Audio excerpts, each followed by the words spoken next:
Romanos capítulo 8. Vamos a leer la Biblia en Romanos capítulo 8 y vamos a arrancar. Leo para ustedes el primer versículo, si lo tienen abierto. Dice así: en el nombre del Señor Jesús.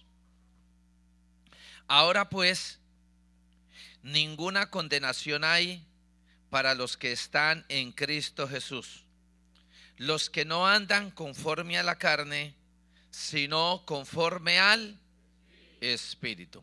Una alabanza y a su nombre. Tomen asiento. Bueno, hemos leído un versículo en la carta a los Romanos, pero si ustedes notan ese versículo, para mí hay versículos en la Biblia que son contundentes. ¿Sí me entiende? O sea, que son determinantes, que son decisivos. Ese versículo yo lo comparo como, por ejemplo, cuando uno hace una suma en el sistema antiguo, no con el sistema moderno que usted va poniendo numeritos ahí en la calculadora. Pero en el sistema antiguo, acuérdese que uno comenzaba una suma y cuando ya había que sumar, había que tirar una raya. ¿Y qué quería decir? Que después de la raya, ¿qué llegaba? Bueno, esta es la raya. ¿Entendieron? Porque mire lo que dice: ahora pues, ninguna condenación hay para los que están en la iglesia. No, para los que están ¿dónde? En Cristo Jesús. O sea que esto hay que sacarle la esencia. Si uno está en la iglesia, vale la pena estar en la iglesia, pero es asegurarse uno que antes de estar en la iglesia está en Cristo Jesús. Quiere decir que si uno está en Cristo Jesús, asimismo no nos podamos reunir físicamente, aunque estemos por Zoom, seguimos en Cristo Jesús. Aunque estemos en pandemia o sin pandemia, estamos en Cristo Jesús. Aunque estemos en virus o sin virus, estamos en Cristo Jesús. O sea que esto no lo determinan las formas, sino el lugar donde estamos. Entonces miren, conclusión. Ahora pues, ninguna condenación hay. ¿Para quiénes? Para los que están en Cristo Jesús. No hay ninguna condenación. O sea, hermanos, ni el diablo, ni el mundo, ni el pecado, ni ninguna fuerza extraña, mundana, puede condenarnos, porque ya el Señor determinó que los que están en Cristo no tienen ninguna. Y a su nombre. Bueno, como es un versículo tan contundente, y ya les expliqué que es la raya para sacar el resultado, y el resultado que dio abajo es: no hay condenación para los que están en Cristo. Entonces habría que preguntar ahora el cómo, pero ¿qué hay arriba? ¿Qué números es que hay arriba para que me dé ese resultado tan contundente? ¿Qué hay arriba? Pues quiero decirles, hermanos, que la carta a los Romanos es una de las cartas poderosísimas de la Biblia. Todas son muy buenas, pero claro, cada una es buena en el asunto que uno descubra qué es lo que dice, qué es lo que hace, qué es lo que enseña, cuáles son los efectos, cuáles los resultados. Entonces, la carta a los Romanos, hermano, tiene una cantidad de cosas y tiene 4 cualidades que yo las denomino dignas de admirar. O sea, cada carta tiene sus colores y sus sabores.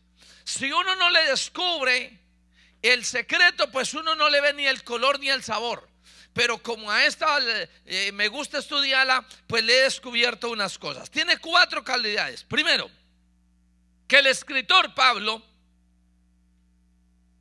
muestra el amplio conocimiento claro del tema, y el tema de la carta es la salvación por la fe. O sea que en esta carta, la salvación por la fe, el escritor la expresa con un conocimiento admirable. Como por ejemplo, si usted coge un pollo entero y se lo entregan asado entero y usted no lo sabe partir, ¿qué hace con ese pobre pollo? Lo desbarata, hermano. Entonces usted jaló la pata y entonces le va a decir: a usted le doy este pedazo. Jaló y le entregó el pedazo de hueso solo. Y mi carne, pues allá se quedó. A usted le doy la pechuga, le da la pechuga y ese personaje se llevó todo el pollo y los otros quedaron con los huesos. ¿Por qué? ¿Dónde estuvo el problema? Que el que estaba al frente no supo partir el pollo. Amén. En ese tema a uno le dicen: ¿cuántas personas comen con un pollo? Comen 8 personas. Si el que lo parte lo sabe partir. Si el que lo va a partir no sabe, pueden comer 3 o ni uno.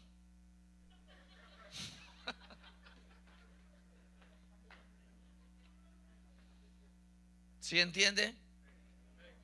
Entonces, hermano, la carta a los Romanos es una carta que el escritor la desglosa con un conocimiento amplio. Por ejemplo, los primeros 8 capítulos de la carta a los Romanos tienen que ver con un solo tema.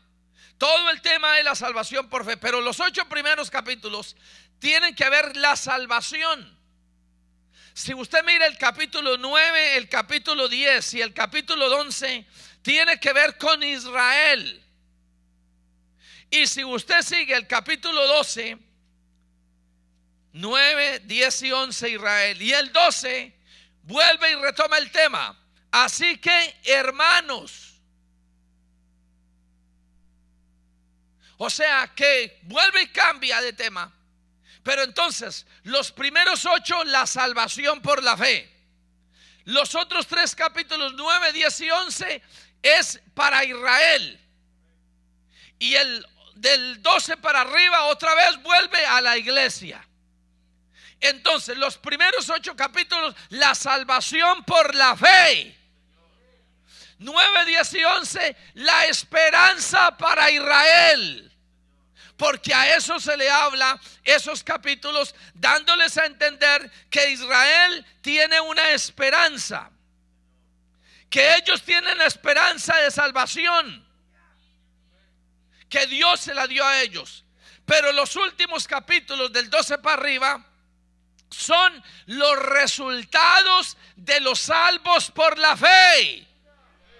Porque cuando los hermanos viven en la fe, creen en la fe y han alcanzado el evangelio por la fe, se supone que tiene que haber unos resultados,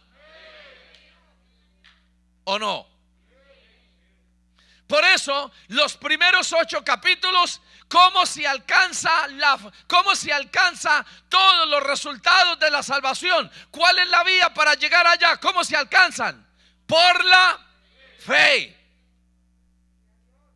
O sea, el medio de los 8 primeros capítulos de alcanzar todo lo que me ofrecen, yo lo alcanzo por la fe. Israel, 9, 10 y 11, va a alcanzar todo el que el Señor le ofrece. ¿Por qué? Por la esperanza. Porque ellos tienen una esperanza terrenal, que Dios va a alcanzarlos y los va a salvar de alguna manera en el futuro. Para ellos eso es una esperanza. Lo que para ellos es esperanza, para nosotros lo alcanzamos por la fe. Una alabanza para Él. Y los últimos capítulos, que serían del 12 en adelante, que tienen que ver los resultados de la vida cristiana. Esos resultados se alcanzan y se hacen efectivos por el amor. Amén. Porque cuando uno ya alcanza por la fe y va a hacer los resultados, entonces uno es dadivoso. Gloria a Dios por los 3 amenes.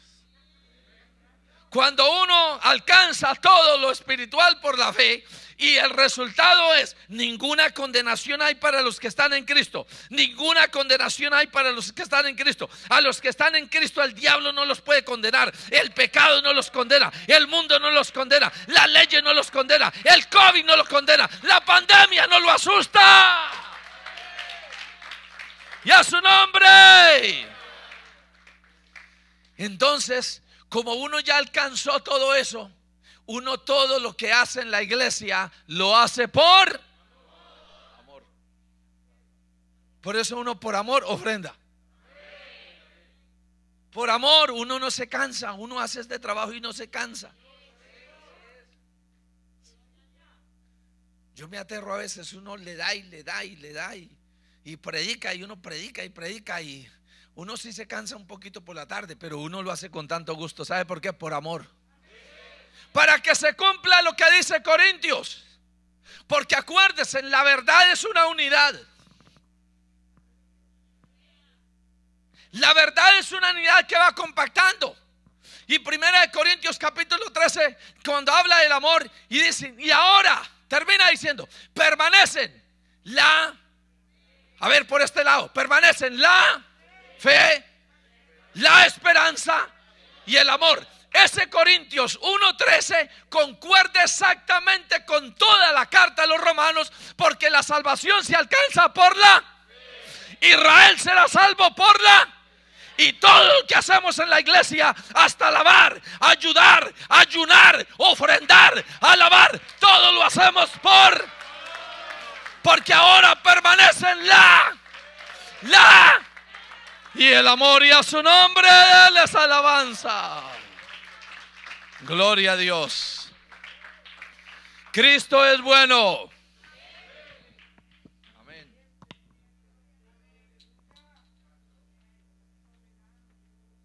Entonces, otra cualidad, porque hay 4 cualidades amplias y claras. La primera, el conocimiento amplio del escritor, porque mire cómo deshuesó eso de bonito. O sea, ese es un pollo bien partido. Segundo, convicción que tiene de lo que enseñó. Convicción de lo que enseñó. Porque imagínese, hermano, es el único escritor. Porque en la Biblia hay muchos versículos repetidos. Hay parábolas repetidas. Pues no en sí en todo, pero sí algo similares. Doctrinas repetidas. Pero resulta, hermanos, que lo que dice Pablo a los romanos es el único escritor que escribió algo así. Y Pablo fue el único que dijo: porque no me avergüenzo del evangelio. ¿Usted ha escuchado ese versículo en otra parte? Eso no lo dice Juan, no lo dice Pedro, eso no lo dice sino Pablo. Y Pablo fue el que dijo: no me avergüenzo del evangelio. ¿Por qué? Porque es el poder de Dios para salvación. Eso se llama convicción. ¿Por qué? Porque hoy en día, hermanos, hay gente, hermano, que ama sus verdades, que ama sus mentiras, que sigue sus mentiras, que predica sus mentiras, que profesa sus mentiras. Pero habemos otra calidad de gente que profesamos y amamos la verdad, que predicamos la verdad. Y este evangelio es el evangelio de la palabra y del mensaje verdadero. Y si los demás no se avergüenzan de su mentira, yo quisiera ver hoy en Manhattan a alguien que no se avergüenza de su verdad, que no se avergüenza de su evangelio. Oh, habrá una alabanza para él, habrá una alabanza en esta mañana. Porque no me avergüenzo del evangelio. Eso se llama convicción. Eso se llama determinación. Y este siervo la tenía. Tercero, tenía una capacidad para presentar y exponer el tema del evangelio. Porque si usted nota, es una capacidad admirable, porque desgrana el evangelio, lo desmenuza, lo pone el todo en pedacitos y a cada uno le va entregando su pedacito. Primero les dice: todos los judíos están bajo pecado. Y después se vuelve a los gentiles y les dice: y no se rían que ustedes también. Tremendo, ¿verdad? Y después, como conclusión: por cuanto todos pecaron, por cuanto todos pecaron, están destituidos del reino de los cielos. Hermano, es un hombre que presenta el evangelio de una manera clara, contundente para exponer el tema. Y cuarto, tiene una comprensión admirable para exponer la promesa de salvación. O sea que a los judíos les dice: ustedes también son culpables, ustedes son pecadores también. A los gentiles también son pecadores. Por cuanto todos pecaron, están destituidos de la gloria de Dios. Pero no los deja ahí. A los judíos les dedica 3 capítulos para decirles: ustedes tienen la esperanza, porque ustedes son el pueblo, de ustedes son las promesas, de ustedes son la ley, de ustedes son los sacrificios. Y después se vuelve a los gentiles y les dice: claro, claro, claro, ustedes también, para ustedes murió Cristo. Ustedes en Cristo serán justificados, serán reconciliados, serán redimidos. Y a su nombre. Y entonces, hermanos, uno dice: pero wow, este Pablo es tremendo. Pero es que él tenía sus propias virtudes, porque por algo Dios escogió a Pablo.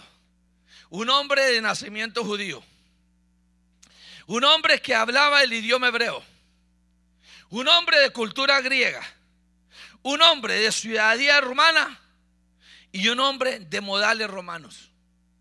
O sea, Pablo en sí era una mezcla.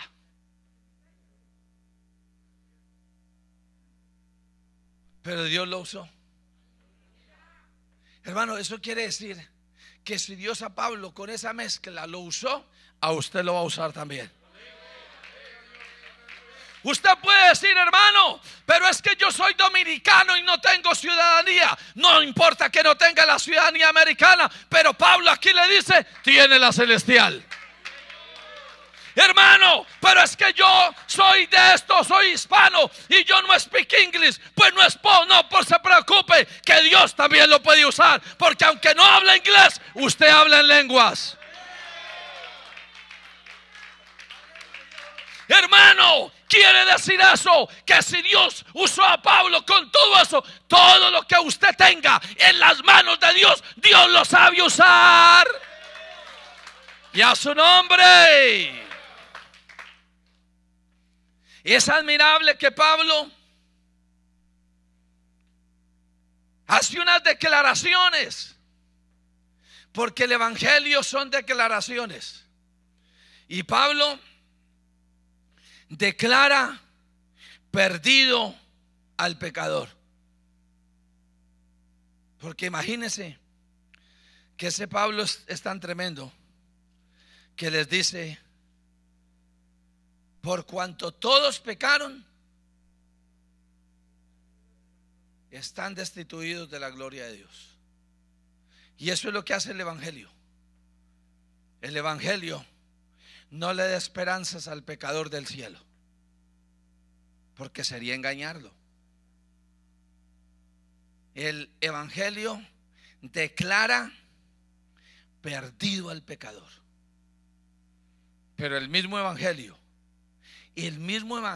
que declara perdido al pecador, Pablo después le dice que todos, hermano, por la fe en Jesús, dice: justificados pues por la fe, teniendo paz por medio de nuestro Señor Jesucristo, porque también tenemos entrada por la fe a esta gracia en la cual estamos firmes. O sea que así como tiene la capacidad de declarar perdido al pecador, declara justo al pecador arrepentido. O sea, Cristo te pone la sentencia, pero Cristo te pone también la puerta de emergencia. Cristo te pone encima, hermano, la ley y la contundencia por ser pecador, pero Cristo también te pone la salida. Y a su nombre. Declara al pecador arrepentido, lo declara nueva criatura y lo declara santificado. Y cuarto, declara al justo, al que ya se arrepintió y al que se santifica, lo declara heredero de las promesas. O sea, es una carta bien admirable. Por eso tiene versículos tan impactantes, como por ejemplo: mas ahora que habéis sido libertados del pecado. O sea, en el pasado éramos esclavos del pecado. Eso lo declara. Pero ahora que habéis sido libertados del pecado pasado y hechos hoy siervos de Dios. O sea, en el pasado éramos esclavos del pecado, pero en el presente somos el mismo pecador. O sea, allá pecador y perdido, y hoy siervo de Dios. A usted no le da mucho honor haber sido pecador ayer, pero hoy siervo de Dios. Porque el esclavo está ya esclavo de su pecado, pero hoy el Señor nos ha libertado. Nos ha libertado de esa esclavitud.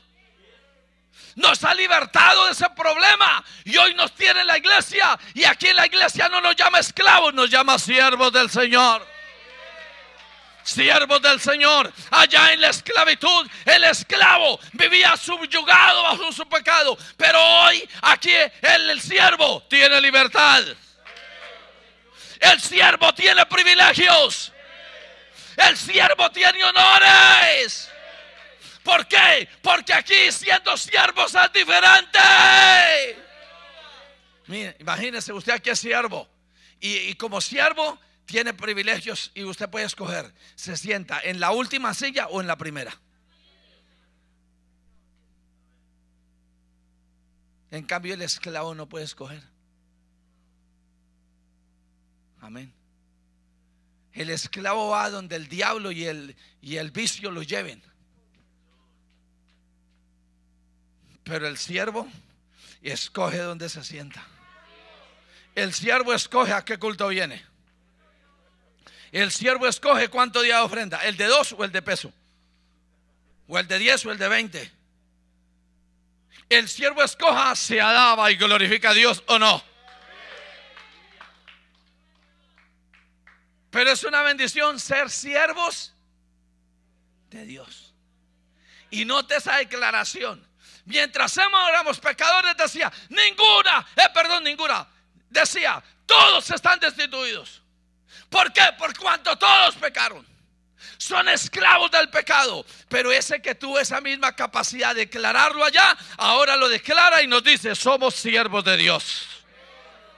Hermanos, tenga dignidad y vive en dignidad y adore al Señor por la posición que nos ha dado. Hoy somos siervos de Dios.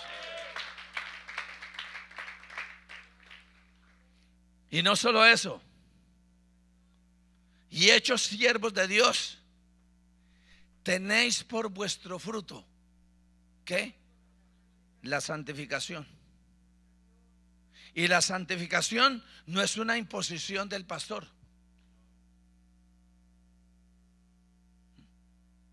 Ni de la iglesia. La santificación es el resultado de hoy ser siervos viendo que ayer éramos esclavos. ¿Usted entendió ese pedacito? Es que hoy somos siervos, porque ayer éramos esclavos. Y el siervo tiene por fruto la santificación. En otras palabras, cuando uno entiende que uno era esclavo del pecado, pero hoy es siervo de Dios, uno trata de ser lo más parecido al que lo libertó.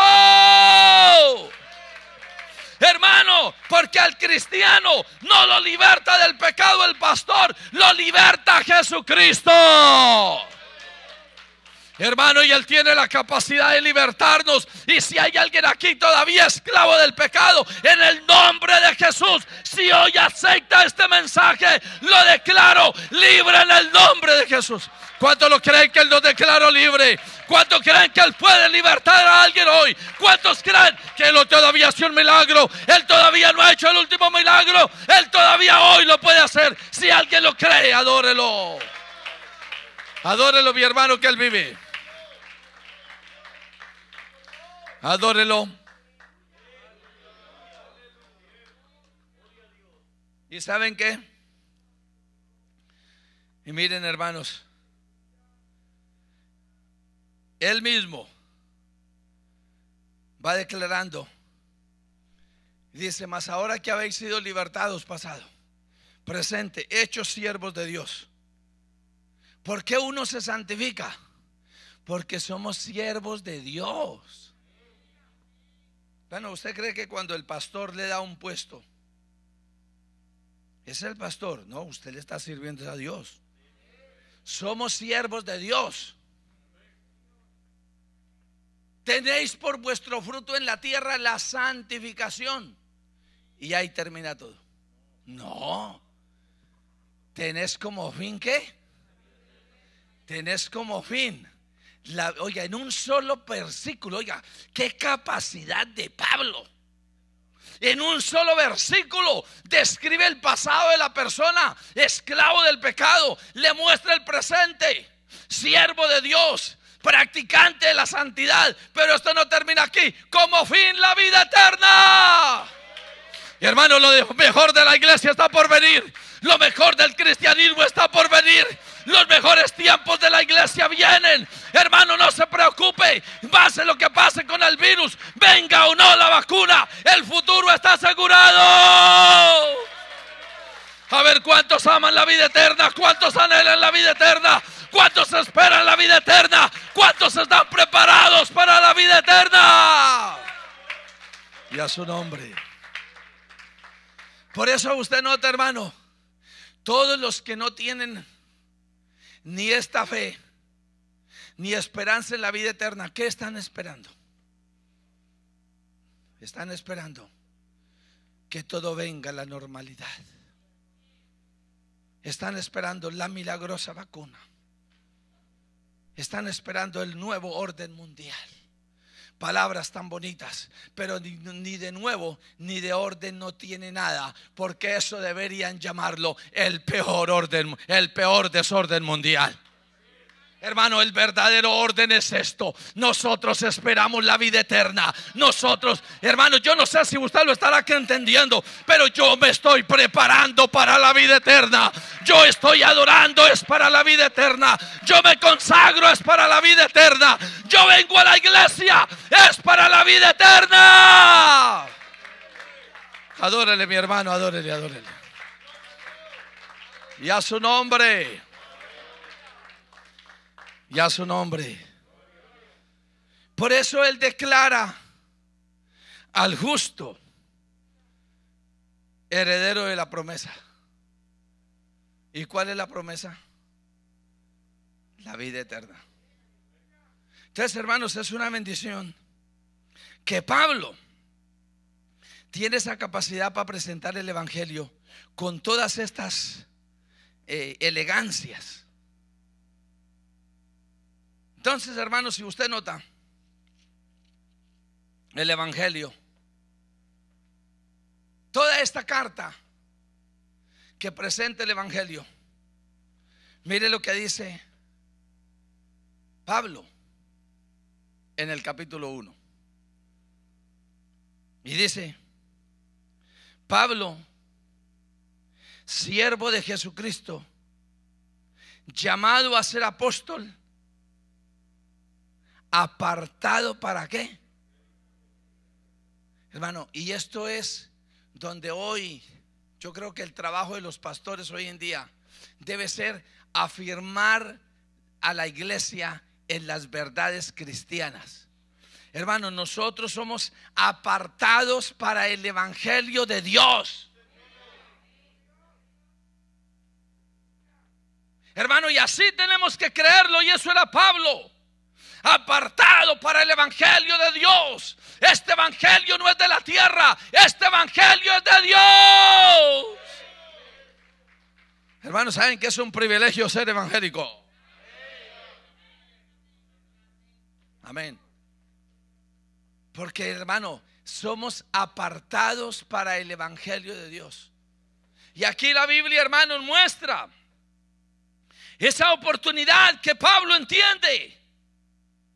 Llamado a ser apóstol, apartado para el evangelio de Dios. Y aquí en esa primera introducción, Pablo muestra 3 llamados.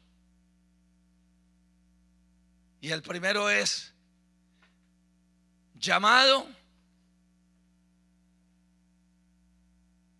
a ser apóstol, apartado para el evangelio de Dios. El primer llamado que en esta carta se le da a una persona es apartado para el evangelio de Dios. Hermano, y eso ya es un privilegio grandísimo. Bueno, porque usted cree que el evangelio es el invento o la teoría o la idea de un buen misionero. No, hermanos, el evangelio es el llamado a ser apartado para el evangelio de Dios. Hermano, el evangelio es de Dios, solo que Cristo lo trajo al mundo. Entonces es un privilegio, es una oportunidad gloriosa que Dios nos está dando hoy, hermano. Que usted entienda que usted no es cualquier evangelio, usted no es cualquier evangélico, usted no es el evangélico cualquiera de esos grupillos o grupitos. No, hermano, nosotros somos apartados para el evangelio de Dios. Y lo hemos creído por medio de Jesucristo. Y a su nombre. Pero si usted nota más adelante, en el versículo 6, entre los cuales también estáis vosotros, llamados a ser ¿de quién? Hermano, cuando nosotros decimos que somos de la IPUL, es el organismo religioso que creamos en esta nación para funcionar como iglesia. Pero más atrás de la IPUL, nosotros somos llamados a ser de Jesucristo.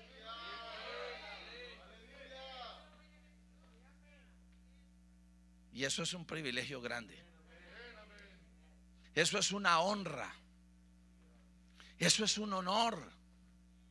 Eso es un poder, ser de Jesucristo. Por eso cuando a una persona que es de Jesucristo alguien quiere venir a ponerle la pata encima, déjesela poner. Claro, porque si es la voluntad de Dios que usted muera y llegue al cielo con una pata encima, pues gloria a Dios. Porque usted es de quién. Pero si Jesucristo no quiere que usted se muera con una pata encima porque lo necesita en esta tierra para anunciar, ¿Jesús le va a dejar poner esa pata? Por favor. Porque somos de Jesucristo. Porque los que son llamados para ser apartados del evangelio de Dios, ese Dios tiene un nombre propio y se llama Jesucristo. O sea que Jesucristo necesita hombres en esta tierra que le anunciemos su palabra, que le anunciemos su verdad, que le anunciemos su evangelio, que vivamos su palabra, que vivamos su verdad, que vivamos su evangelio. Y ese Jesús tiene todo el poder para ayudarnos y para defendernos. Y a su nombre. Pero dice: y a todos los que estáis en Roma, amados de Dios, llamados a ser santos.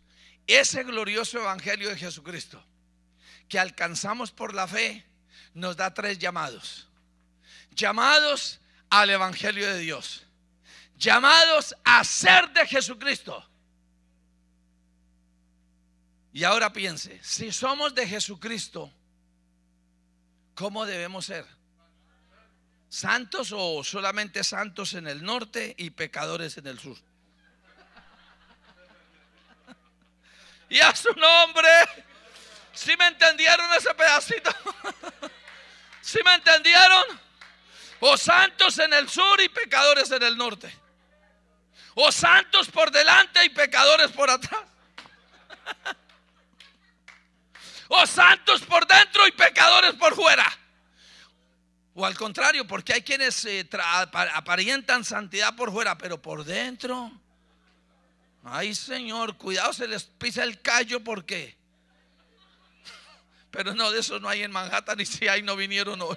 Parece que sabían que venía el pastor de Estorugo y no vinieron hoy. Pero gloria a Dios, porque los que somos apartados para el Evangelio de Dios y somos de Jesucristo, somos santos por dentro y somos santos por fuera.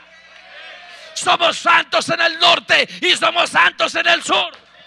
Somos santos de frente y también de espaldas. Somos santos en la iglesia y fuera de la iglesia.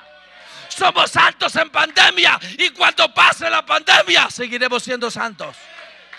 Habrá una alabanza para Él. Habrá una alabanza para Él. Habrá una alabanza para Él. Que Cristo nos santifique. Dígale, hermano, yo me quiero santificar porque soy de Cristo. Y a su nombre. Y noten que todo esto es muy bonito, porque como lo explicó un hombre de perfecto conocimiento de Dios y que supo repartir bien. Entonces imagínense, allá en Romanos, cuando describía la vida de una persona, Romanos 6, en el pasado éramos ¿qué? Esclavos. Y en el presente, siervos. Y como un siervo demuestra que hoy es siervo porque fue esclavo. ¿Cómo le demuestra? Tiene como fruto ¿qué? La santificación. O sea que la santificación es un resultado, no es una exigencia del pastor. No, es que no hay necesidad de exigirles. Es el resultado de ser siervo. La santificación es el resultado de un ser siervo y ya no ser esclavo.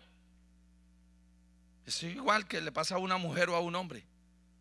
¿Qué tal que uno le tuviera que decir a la esposa cuando va a salir? Ay, papito, pero cuidado, que en la calle hay mujeres impías y esas mujeres mundanas son malas.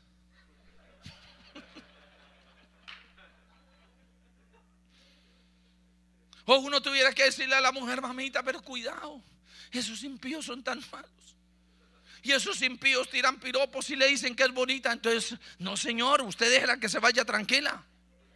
Que si ella es una sierva de Dios y ella es una esposa, ella sabe cuidarse.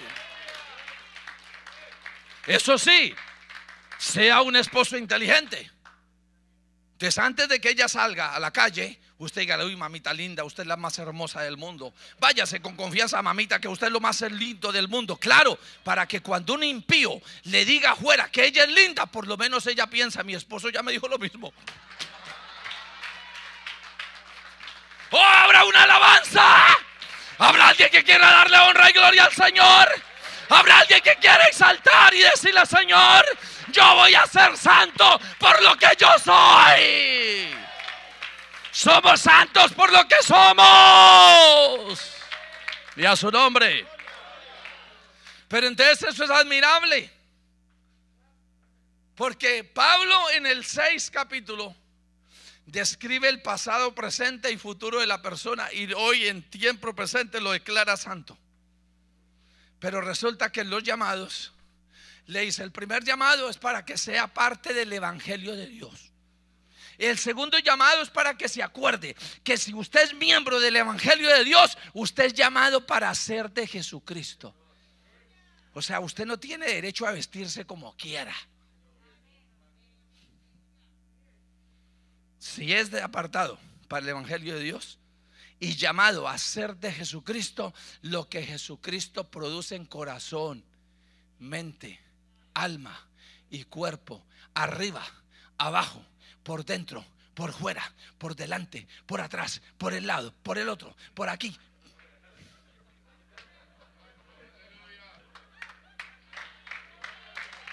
Como que me están entendiendo, ¿verdad?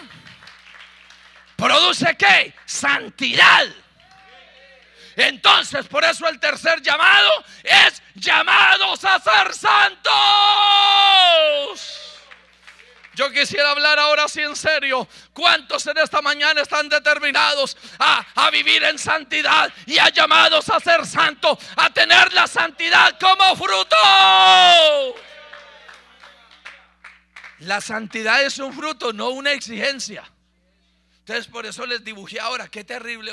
Imagínense, hermana Fabiola, que uno salga y la esposa tenga que hacerle todo ese. Qué pereza, ¿verdad?